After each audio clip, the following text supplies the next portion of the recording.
Good evening, everyone. For those of you who don't know me, my name is Ryan Foster, and I'm the current president for this year. Thank you for coming this evening. As always, we'd like to start off with a prayer. Hail Mary, Holy Father, Son, Holy Spirit. Hail Mary, full of grace.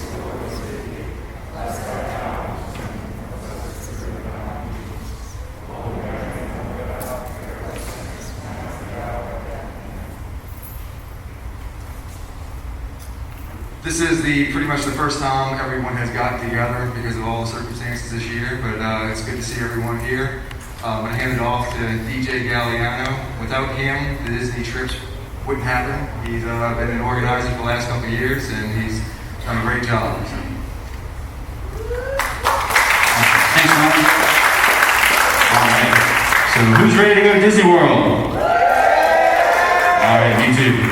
So before we get to the official presentation part, I did want to mention that our travel agency for the last many years, Musical Destinations, they are unfortunately still furloughed, so they will not be able to help us out for this trip.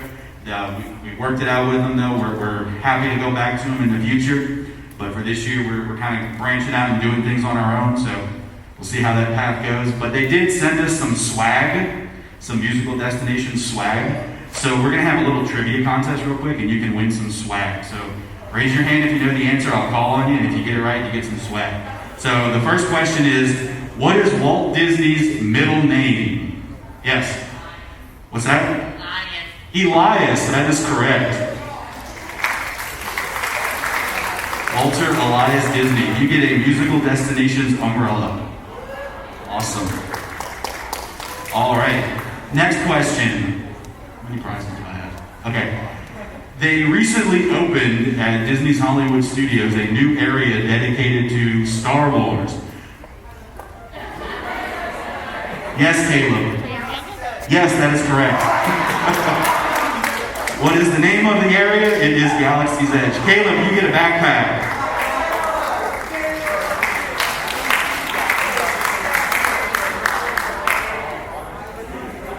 All right. You think of a good one. We'll go back to Walt. What was the name of Walt Disney's model railroad that he had? You already answered. That he had in his backyard. Nobody? Yes, in the back. Monorail? No, it was not the monorail. Yes. Not the people mover. What was it? Oh, I stumped. All right, everybody go home. We'll come back again next week. We'll try again. Oh, yes. It was not the Disney Express. Good guess, though. It was the Carolwood Pacific. All right, I'll try to ask easier questions. Before Disney World shut down for COVID, they opened a brand new form of transportation. What is that method called? Yes. They are gondolas, but that is not the name. Yes. The Disney Skyliner, yes. Come on down, Mr. Snens. You get a Musical Destinations sort of backpack. I don't know what you call this. It's a bag or a backpack. You gotta come get it. I'm doing a lot of walking tonight. All right, last question. What is the name of the division of the Walt Disney Company that designs the theme parks and attractions? In the back. Walt Disney Studios is incorrect. Yes. Walt Disney Imagineering, correct. You get a Musical Destinations satchel. And that is the end of the swag.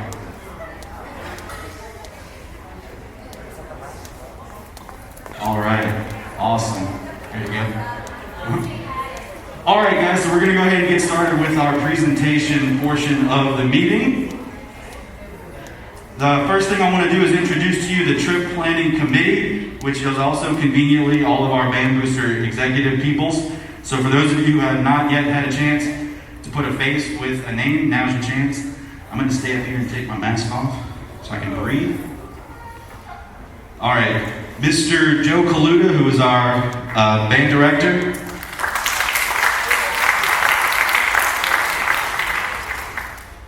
We have Mr. Ryan Foster, our band booster president, who opened us up today. Thank you, Ryan. Mr. Frank Nada, who is one of our co-presidents. Mr. Dan Sinetz, our other co-president, up here in the front. And Mr. Paul Fine, our band booster treasurer, over here. Awesome. These are the people that when I get a crazy idea, they kind of reel me in and say, no, you can't do that, DJ. All right, so who am I? I'm DJ Galliano. I'm the trip coordinator. A little blurb about me. I'm a graduate of Jesuit High School from the class of 2007. I went to the University of New Orleans, graduated in 2012. I have a Bachelor of Arts degree in the Department of Film, Theater, Communication Arts. While I was at UNO, I did the Disney College program. It's my fancy name tag. Everybody say, ooh. Everybody say, ah. All right, that was back in August 2010 and January 2011. I can't believe it was that long ago. I really can't. Professional development study with entertainment and show production, current facilities manager here at Jesuit High School. If you've ever been to any of our Christmas concerts or our spring concerts, I'm the guy that makes the lights go on and off. So that's what I do. All right, so without further ado, let's get rolling.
We're going to Walt Disney World, y'all. It's exciting. Real quick, I'm going to jump out of the presentation. I have three more people I need to thank. Miss Alexis Murphy and Miss Kathleen Hebert for zapping everybody as they came in, keeping us safe and healthy. Thank you. And Mr. George Schwartz, who is filming our meeting tonight and will be posting it online for everyone to go back and review. And if anyone couldn't be here, they can go back and review it. So thank y'all. All right, so we're going to Disney World. What does that mean? Well, there is something that unfortunately we do have to talk about. I asked Officer Bogo to come out and give us a hand with it. So Officer Bogo. All right, everybody sit. I've got 3 items on the docket. First, we need to acknowledge the elephant in the room. Francie, happy birthday. COVID-19, yes, everybody's heard of it. So of course, this year our trip is going to be a little bit different. We've had to make some changes and some adjustments to adapt to fit the world that we now live in. So what are some of those changes? Well, the first thing we're going to do is I'm going to show you a video from Walt Disney World. They put this out when they reopened. It is part of their Know Before You Go promotion, and it gives you a rundown of everything, for the most part, all the important things that are different that you need to be aware of when you visit the resort. With the well-being of our guests and cast members at the forefront of our planning, we are eager to welcome you back to Walt Disney World Resort. We are implementing a number of new measures, including a park reservation system, temperature screenings, and face coverings. Park attendance will be managed through a new park reservation system. To enter our park, both a park reservation and a valid admission for the same park on the same date are required. You will be able to link park admission to your Disney account to start making park entry reservations online at disneyworld.com. Prior to entering, guests will undergo a temperature screening with no-touch thermometers. If you or anyone in your party have temperatures of 100.4 degrees Fahrenheit or above, your party will not be allowed entry. All guests 2 years of age or older, along with cast members, are required to wear an appropriate face covering. Please bring your own face coverings and wear them at all times, except when dining or swimming. To align with guidance on physical distancing, we will be limiting the number of guests at any given time. Follow ground markings and physical barriers added to help everyone responsibly navigate the property. We've implemented enhanced cleaning procedures and will have hand sanitizer and hand washing locations available for guests and cast members. Please be sure to use these frequently. The My Disney Experience app will be essential to make the most of the magic. Use your mobile device for cashless payments and the My Disney Experience app for mobile food ordering and more. We look forward to seeing you soon at Walt Disney World Resort.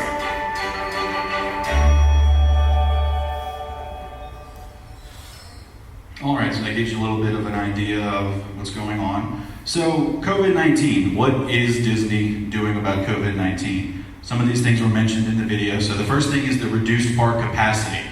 So right now they are limiting the total number of people that can come into the park. It's not officially known what that number is, but we believe it's hovering around 25-30% right now. Could be more, could be less by the time we get there. But that is allowing them to have the room necessary to spread everyone apart, the physical distancing. What else are they doing? Mandatory face coverings. So as all of you obviously know because you're wearing them, face coverings are going to be required anytime you enter a Disney park, and they must be worn at all times while you're in the park. The only exception is if you are 6 feet away from everyone else, stationary, and actively eating or drinking. So even if you're away from people, that doesn't give you the right to take it off. There are, however, certain areas, like comfort areas, I believe they're calling them, where it is designated that you can go if you need to take your mask off for a little time, even if you're not eating or drinking. As we saw in the video, temperature checks at park entry. Everyone, just like when you walked in here, will be checked. Anyone who registers 100.4 above anyone who is in their party. In our case, anyone who is in the same room with them will not be allowed to enter. I'm going to talk about this a little bit later, but we're also going to do our own temperature check so that we will know that ahead of time rather than wait till we get to the front of the park to find out. Park entry reservations. So what this is everyone is required to, on their My Disney Experience account, to set up a specific date and time to enter the park. At this moment, it is unsure how that is going to work for groups, but they are working on that plan as we roll into 2021, and they should have that in place in time for when we get there so that we will know how, as a group, we can get into the parks together. Physical distancing on rides and in queues, again, as they mentioned in the video, there are markings everywhere. If anyone would have seen the future, they would have known to invest in plexiglass because there's plexiglass everywhere to divide queues up, to divide ride vehicles up, so that if you are not able to maintain that 6 feet, there is a physical barrier between you and the group next to you.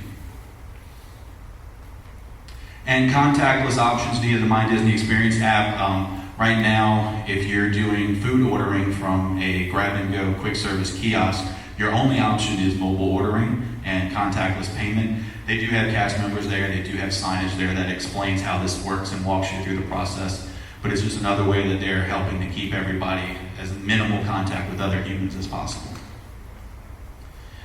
And enhanced and more frequent cleaning of high-touch areas. You'll see cast members all over the place spraying, disinfecting, wiping things down. At every attraction, every 2 hours, I believe it is, they shut the entire attraction down, and as every ride vehicle comes in, you'll see a cast member with a sprayer. They are spraying it down with some disinfectant, and then they will let it run through the ride once before they will let anyone in. So they're really going above and beyond to try and keep the parks as clean as possible. So that's what Disney is doing. What are we, as Jesuit High School, doing on the trip? So first of all, we're going to have a reduced bus capacity of 75%. What that means is that there will be 42 occupied seats on any given bus out of the possible 56. There will be 1 vacant row for every 3 occupied rows. Right now, we are currently at 5 buses, and I don't know exactly what the math is, but we may even be able to get that percentage down a little bit as we spread everyone out across those 5 buses. We will have, as I mentioned earlier, we will have temperature checks every morning prior to loading the buses. This way, if there is anything, we will be well aware of it before we get to the parks, and we can address it at that point in time. So this is something that is new for this year. Parents, you may choose to have your child ride with you if you are also going to be going down to Orlando and not ride with us on the bus. If you feel that that is a better decision for your child and for your family, then by all means you do have the option to do that. There is a little asterisk, and I will get to that in just a second. We're going to have a reduced room capacity for students who are rooming together. What that means is that rooms with students will have 1 student per bed. In the past, we've had 4 students in a room, 2 students sharing a bed. This year, we're reducing that to 1 student per bed to allow for better physical distancing while in the rooms. And then also a new thing for this trip, parents, you may choose to have your kid room with you if you would rather that, rather than having them room with other students. And again, there's a little asterisk on there. What that means is that students must book the package through us in order to take place in the performance. That is not necessarily our rule, that is Disney's rule. Any student who is participating in the performance needs to buy that special Disney ticket, which is included in our package. So just know that if you do choose one of these alternate options, just make sure that your child is booked on the package so that they can partake in the performance. The other thing I want to mention at this point, right now there are several hurdles that are in our path to getting down to Walt Disney World. We're very confident that they're going to figure out a way through these hurdles, but as of this moment, it doesn't exist. Those hurdles are, number one, Disney is currently not allowing groups at all. I actually spoke with our sales rep at Disney today, and she is confident that she will have that information within the next week or two. And the way she described it was that the way that she knows that that's coming is that they gave her pricing, which is what we're going to show in a minute for next year, which they wouldn't have done if they didn't anticipate groups being allowed. So once we get past that hurdle, the next hurdle is, okay, groups are here, can we allow performances? And then if we allow performances, what are those performances going to look like? Right now, there are a couple of different options. The first option, which is very hopeful, but we don't think is going to happen, would be same as always, where they're going to have the big parade and we're going to precede it, marching through the Magic Kingdom. It's very unlikely that's going to be the case, but you never know. Anything can happen. So the next option would be right now, instead of parades, Disney is having what they call cavalcades, where they might send out 1 float with some characters and some dancers randomly unannounced into the park. So we may be a cavalcade. They may just send our group down and do our own thing. The other option would be they may tell us, you can go to this specific location and you can stand there and you can perform for however long, and then we'll take you backstage and get you out of costume and all that. So any of those options could happen. And then the other unfortunate one is that they may just say there are no performances at all. However, they have said if there are no performances and we still want to go, they will allow us to go with the same pricing that they're giving us as a performing group. So that's pretty cool. So that's about performances. And then the other thing too, just, this applies to any year, COVID or not. We never know really at this point what the status of the performance is. That is up to Disney. We always apply and request that we can march in the Magic Kingdom down Main Street on Mardi Gras Day, but they have the final say in that. So COVID or not, just understand that that is never guaranteed, but it is always what we shoot for. We actually applied a year to the date prior to our performance date in order to get that. And one of the reasons why we're still able to go is because we were accepted before COVID broke out. So there's that. So that's what Disney's doing, that's what we're doing. What's the reality of the situation? And this is taken from the Disney website. I modified it just a little bit to fit our need, but an inherent risk of exposure to COVID-19 exists in any public space where people are present. COVID-19 is an extremely contagious disease that can lead to severe illness and death. By going on this trip, you voluntarily assume all risks related to exposure of COVID-19. All travelers will be required to sign a liability waiver with similar language to this, just understanding that you know that this is a possibility. Obviously, this is a possibility. It's a possibility here, but you're here. It's a possibility sending your kids to school, but we're sending them to school. The last thing I want to mention about this, in the unlikely event that any traveler becomes sick with COVID, they will be required to provide their own form of transportation back home. So parents, understand that if you are sending your child alone and you're not accompanying them, which is fine, you can certainly do that. But in the unlikely event that your child does become sick with COVID, we can't then put them on the bus and take them back with us. So that means you will have to get to Orlando, rent a car, and get them back home. So you want to consider that as you decide whether or not this trip is something that is right for you. And that's another thing I did want to mention for everyone, just so that everyone understands. This trip is 100% optional. It is not required by any means of the imagination. So if you feel that for your family this is not the right time or the right fit, understand that you are not obligated by any means to go on this trip. With that, got one more video summarizing the COVID stuff at Disney, and then then we're gonna move on past COVID and get on to happier things. Before the video, Disney does have, as I mentioned, a Know Before You Go webpage. This is the link to it, and it gives everything we've talked about in even more detail. The other thing too, as I mentioned, this is all going to be filmed, sent out, and handouts will be emailed to everyone, so don't feel like you have to write everything down. You'll get this electronically later on. And then this is something that I kind of came up with on my own. I do a lot, obviously. I stay in touch with people at Disney. I do keep in touch with, I do follow Disney news, blogs, and podcasts. And one thing that is evident was that throughout the entire pandemic, including the closing and reopening of their parks, the one thing that has been abundantly clear above all else is that Disney continues to make decisions based on what is going to keep their guests and their cast members safe, rather than what is going to enhance their bottom line. The evidence for that, right now there are no restrictions at all in the state of Florida. Disney can open 100%, no face coverings, no social distancing right now. They are not doing that. They are doing what is in the best interest of their guests and what is in the best interest of their cast members. So bear that in mind. So with that, we'll have a little video and then I'm done with COVID.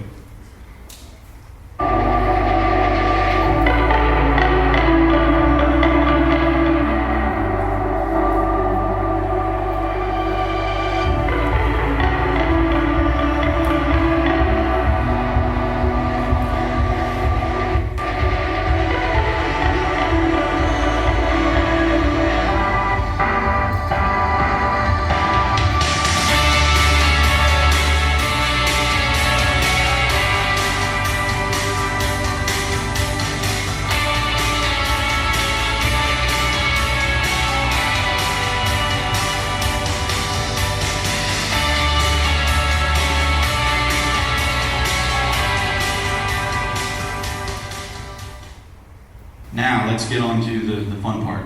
All right, trip overview. So, the dates of the trip, Monday, February 15th to Saturday, February 20th. Monday is the day we leave, Saturday is the day that we come back. This is over the week of Mardi Gras. Locations, we will be visiting the Walt Disney World Resort, and we will be visiting Universal Orlando Resort as well. Transportation, we have secured, as I mentioned earlier, some Hotard motor coaches. Right now we have 5 of them on hold for us, and they will be filled 75% maximum capacity. Performance, as I mentioned earlier, Mardi Gras Day in Magic Kingdom, little asterisk goes into what I said earlier about Disney has the final say, and with everything going on, we just don't know what that's going to look like at this point in time. Hotel, okay. This is where a lot of kudos comes into our trip planning committee. So we have done a lot of research this year. We have tried to make this trip as affordable as possible and make the most sense as possible in this time. So I will say that in previous years, we have stayed at Disney's Coronado Springs Resort. We love that resort. It's a great resort. We will not be staying there this year. For a number of reasons, we decided that was not the best place for us to stay. Number one, there are currently no extra magic hours. So we'd be paying to take advantage of something that we can't get. Along those lines, there are no fast passes right now, so you can't book any early fast passes by staying at a Disney resort. There is Disney transportation, however we use our own buses, so that was kind of a moot point. And then the other thing is that because we're doing 1 student per bed, I think it was like $1,400 to get a student in a bed with one other student in a room. So it wasn't making sense to us, so we explored a lot of other options to see what would be the best fit for our trip. And I think we came up with something pretty cool. So take a look.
All right, so our hotel will be Universal's Endless Summer Resort.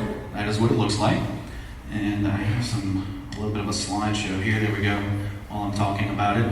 So Universal's Endless Summer opened last year in 2019, and it has a sister resort. So this is the Surfside Inn and Suites. It has a sister resort, Dockside Inn and Suites, which is scheduled to open this December.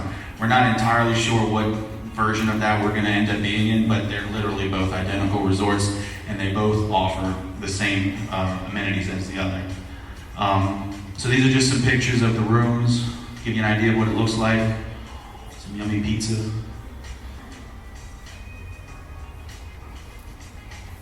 And if anyone remembers Wet n Wild Orlando, that is the location where these hotels are built. They are right across I-4 from Universal property, so they're not far at all from everything.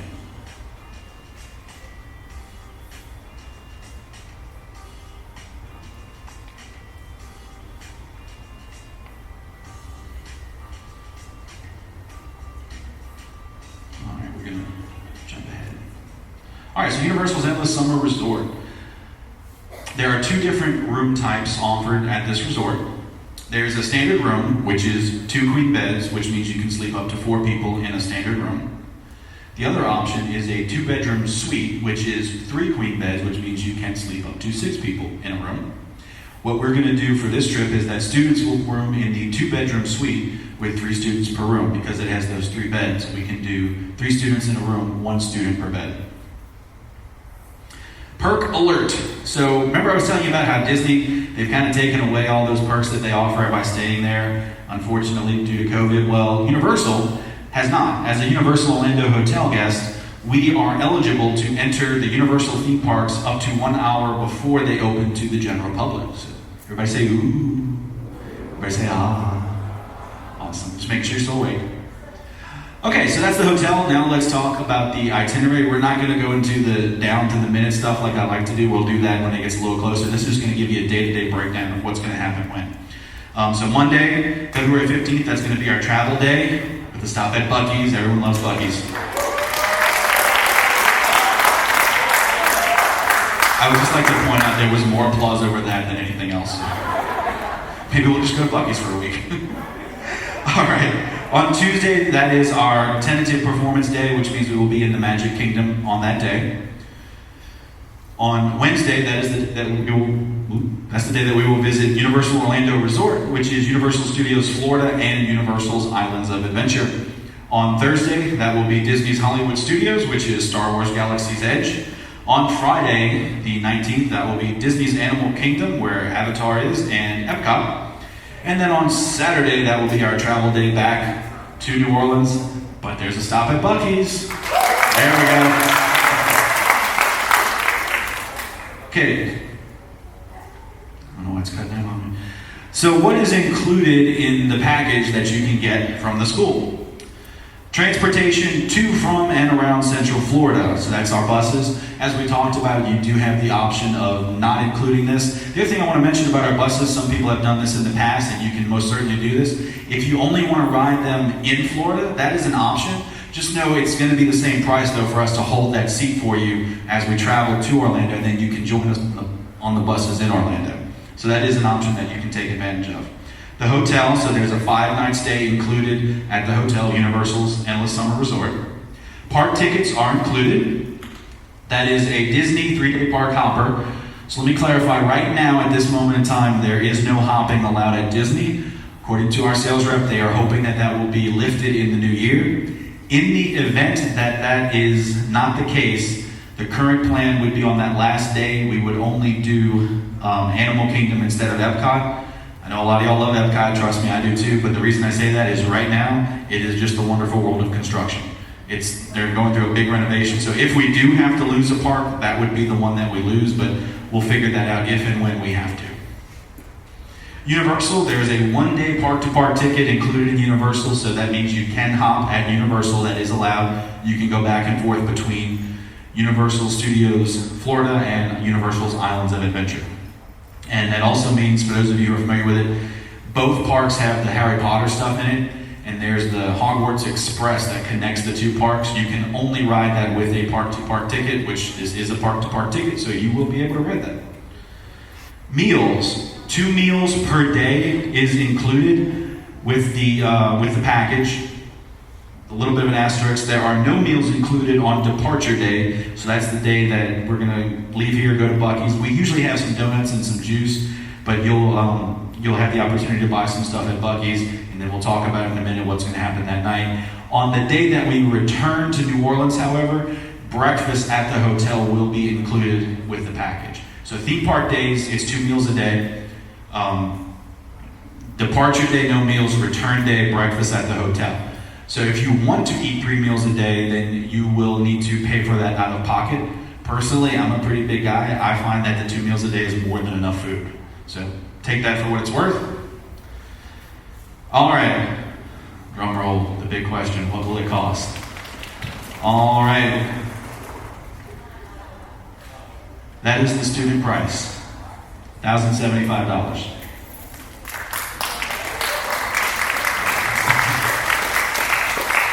That is $25 more than what it cost 2 years ago, which is pretty epic given everything and how much they raise prices. I would like to also add, there's a chance that this price may go down slightly. I do not anticipate it to go up. Just depending on what happens with numbers and buses, there is a chance that this number may go down. If it does, we will definitely communicate that out to you. So what does it mean for everybody else? Okay, so remember I told you there are 2 different room types, so depending on what room you're in and how many people are in your room, that's going to affect the price. And also, on those lines, because we now have that suite option, if any of you would like to take advantage of that, just shoot me an email and let me know how you'd like your rooms rearranged. If you don't anticipate needing a suite, no need to email me. We will set you up like we would have before that option. So, if you opt not to ride the bus, these are the prices. Quad, triple, double, single, again, just depends on how many people are staying in that room. With the bus, those are your prices, quad, triple, double, single. And again, this is just for that standard room with 2 queen beds. If you want to stay in the 2-bedroom suite, which has the 3 queen beds, your pricing options without the bus, you can do up to 6. So you have a couple of more options here to spread that price out. Or if you do want to ride the bus, that is your pricing on that last row. I'll give you all a minute to take a look at that if you want to take a picture of it.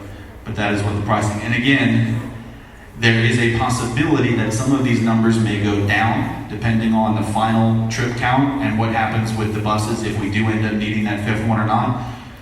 I do not anticipate them going up. And we will let you know if anything changes, but that's where we are right now. So the payment schedule, when do you need to send your money to us? So it's going to be a little bit different. In the past, we've had it spread out, I think, over 4 or 5 payments. Because it's taking so long to get to a point where we think we'll be able to go, we had to modify that a little bit, but it's not terrible. Monday, November 30th will be the deposit. That will be 50% of your total balance. So whatever your total ends up being, depending on that room, half of that will be due by Monday, November 30th. And then the other half, or the remaining balance, will be due on Wednesday, January 6th. You can always pay more than the amount due. If you want to pay it all at once, that's fine. Just we actually should not pay less. Just pay what we're doing, because we also have to send in payments to them to get our tickets and to get the rooms reserved and all that stuff. So to help keep us on board, this is the schedule we need y'all to follow. There will be a payment spreadsheet emailed out this Friday. So again, as soon as we get everyone's rooms, not assigned, but everyone with the correct room type, then I'll have a spreadsheet sent out. It'll have everybody's travel name on it. If you've been with us before, you know what it looks like.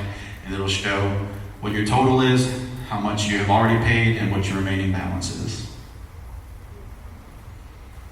A few more things about payments. You're going to make any checks out or payable to Jesuit High School. Don't say band or anything like that. You can put my name if you want, but it ain't going to work. Jesuit High School is who all the checks are made out to. You're going to mail or drop off your payments to our treasurer, Mr. Paul Fine. This is his address, 6 Ibis Street, New Orleans, 70124. Did I get it right, Paul? All right. We don't want to go into your neighbor. Some do nots. These are the things we ask you not to do when it comes to payments. Do not drop your payment off to the switchboard. Do not mail it to the school, and do not send it with your child to give to one of their group moderators. We actually had someone mail it to the school a few years ago, and they thought it was a tuition payment because they didn't say what it was for.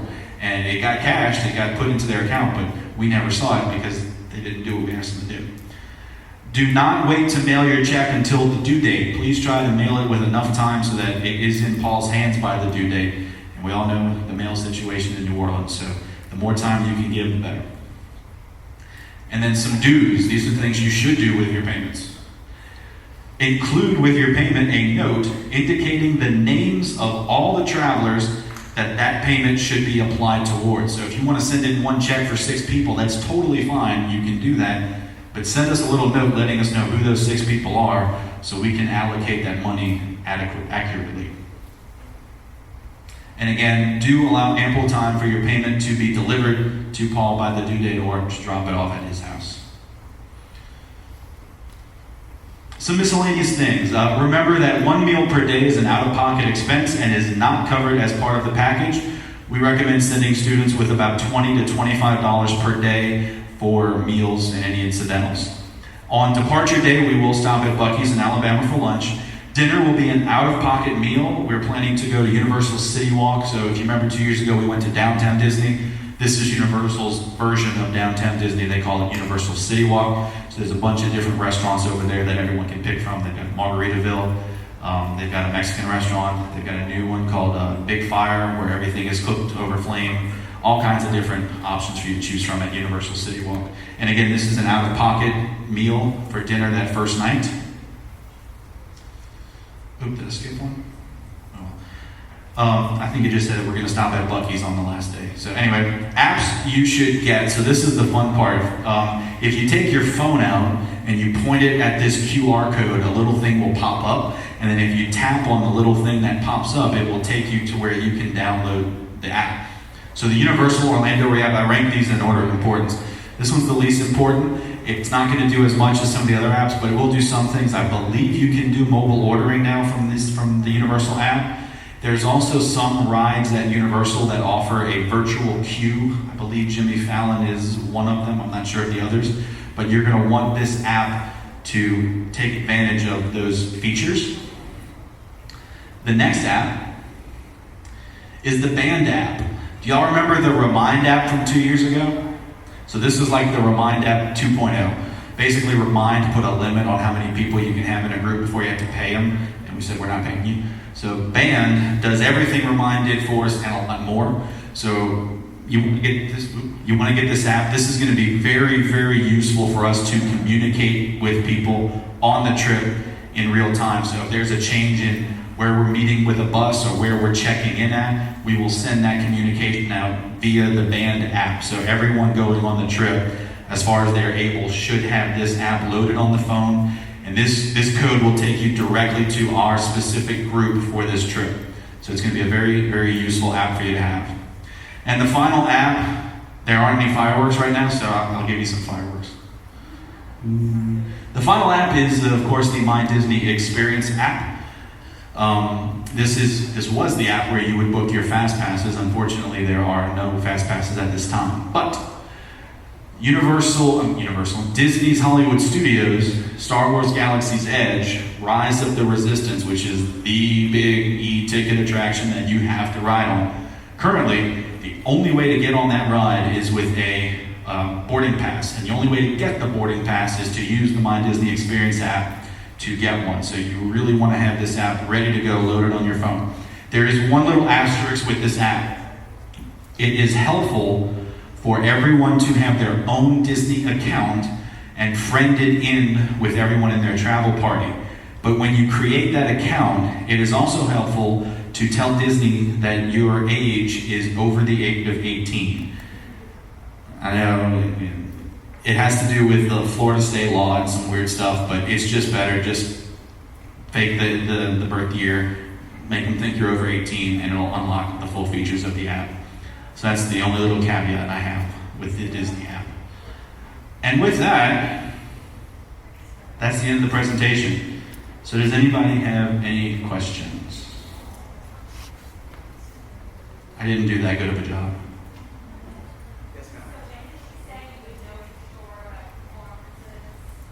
We don't know, so the question was, when will we know for certain about the performance? Normally, in a normal year, it's about 3 months before.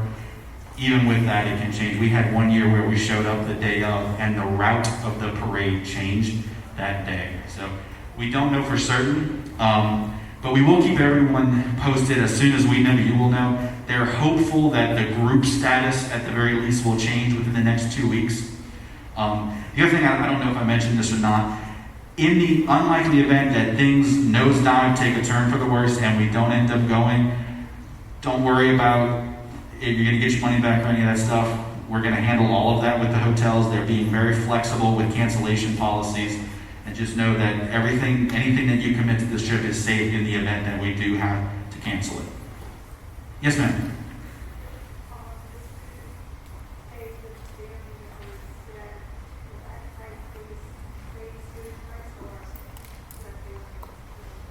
So the question is, if the student stays with the family members, will their price be the student price, or will it be the same as the family? Their price will be the student price unless we can get you a cheaper price, but it won't be more than that. Yes?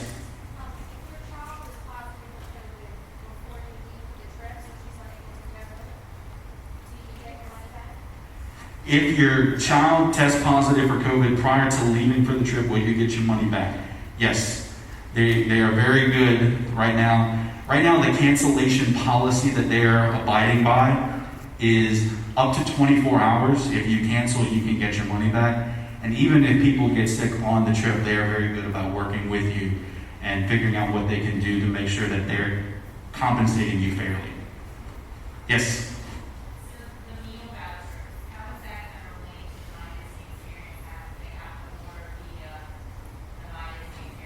Okay, that's a great question. The question is, how do the meal vouchers play into the Disney app, since you have to order everything through the app?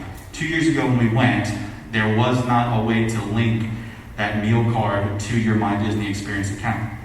I am told, I haven't done this, so take it with a grain of salt, but I am told that now you can link that card with your My Disney Experience account so that when you place the order, it will take the balance off of the My Disney Experience account. There is an asterisk though with that, and I'm glad you mentioned it because I did forget about this.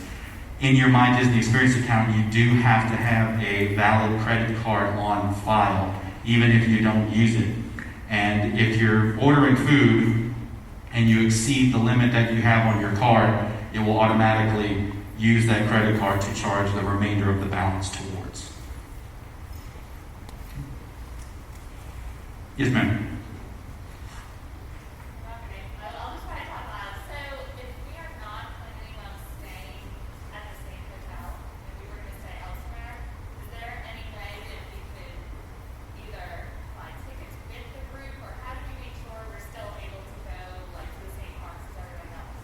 So the question is, if a family member is not booking the package, can they buy tickets through us so that they make sure they are in the same park as us?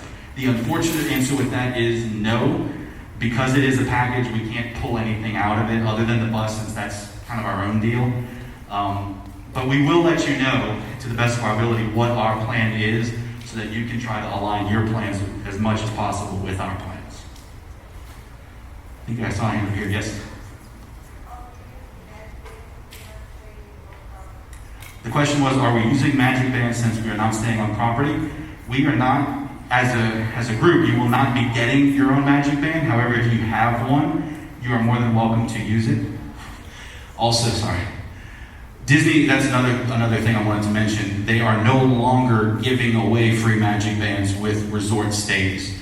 They have ended that practice. You can use one if you have one, or you can purchase a new one, but you no longer get one complimentary just because you're staying at a Disney hotel. Answer your question? Yes?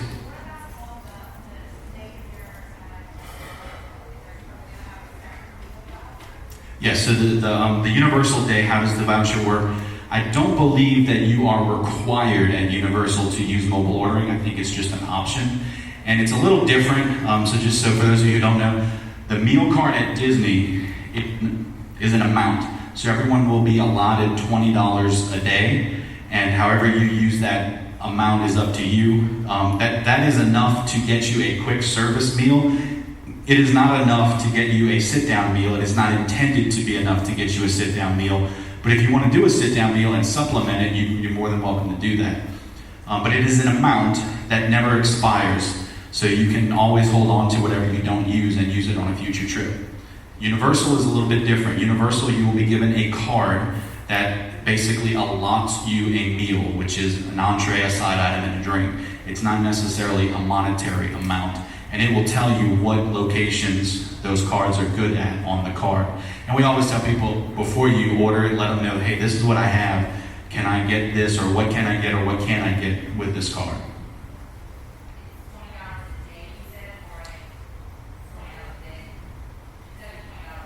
Is it $20 a day or $20 a meal? I'm blanking. I think it's $20 a meal. Yes, thank you for that. Yes, that's right, $20 a meal. Yes. Up until the day, the question was how long do we have to add more travelers? Up until the day the deposit is due, which is the end of the month, the last day of the month, November 30th, that Monday. We ask that we know who is and who isn't coming with us by that day, so that we can get those numbers over to Universal, we can get the payments in, they can reserve the rooms and all that jazz. Yes?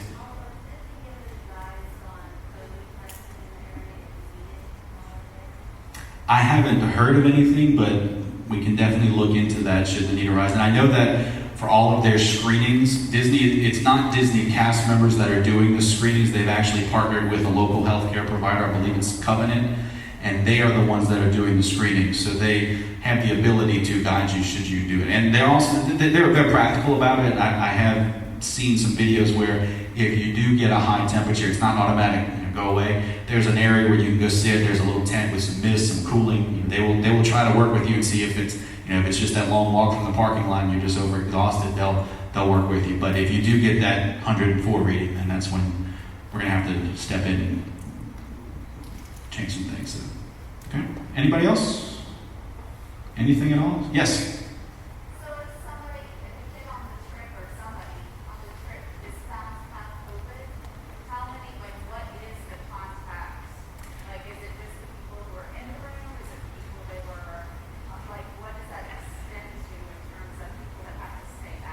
Gotcha. So the question is, if someone on the trip does test positive, what is the domino effect essentially of that? How many people are going to then be quarantining and whatnot? So if someone does have a temperature, the most immediate thing that is going to happen is that person and anybody in that person's room, they will be quarantined away from the rest of the group. The next thing that's going to happen is we're going to call the parents and let them know, hey, this is what's going on. We don't know what it means yet, but just know this is what's going on. The next phone call is going to be to Mr. Matarillion, who is our student activities director, and he is, we call him the COVID czar.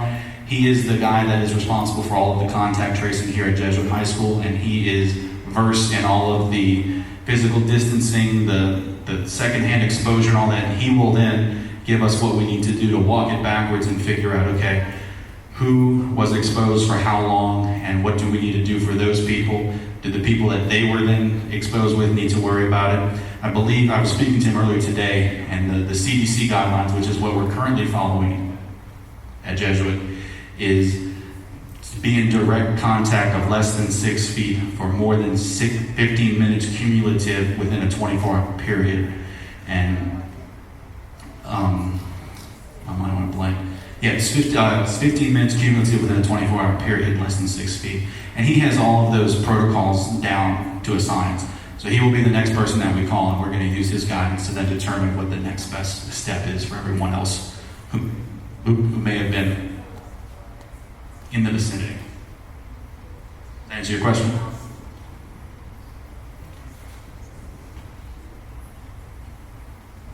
Yes?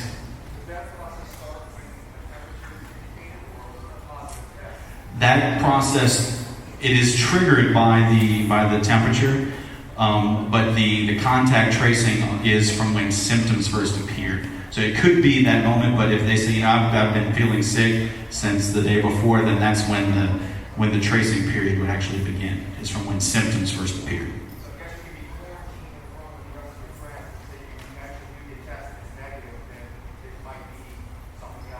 Yes, and that would, again, with guidance from Mr. William, that would most likely be the next logical step, would be to figure out, can we get you tested in the area quickly and determine, is it COVID or is it just something else?